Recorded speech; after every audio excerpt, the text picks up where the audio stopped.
One of the things that always shocks me is how people whom I would trust, maybe not with my wife, but certainly with my pocketbook, in their private capacity, whom I would never question the integrity of, will in their public capacity, because they believe that it's in the best interest of other people, lie to the American people. Let me give you a simple example with Social Security, if I may.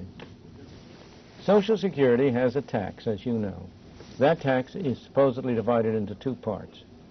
Half supposedly paid directly by the employee and half paid by the employer, 5.65% by each.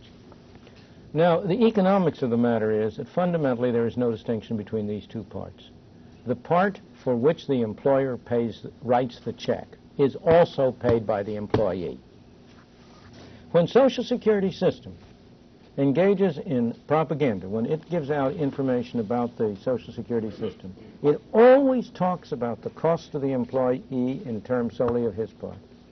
I achieved what I thought was an enormous breakthrough about 3 years ago when in a public debate with Wilbur Cohen, at that time Secretary of HEW, I got him to admit in public, for the first time that this has ever been done to my knowledge in Social Security literature, that the employer's part was also borne by the employee.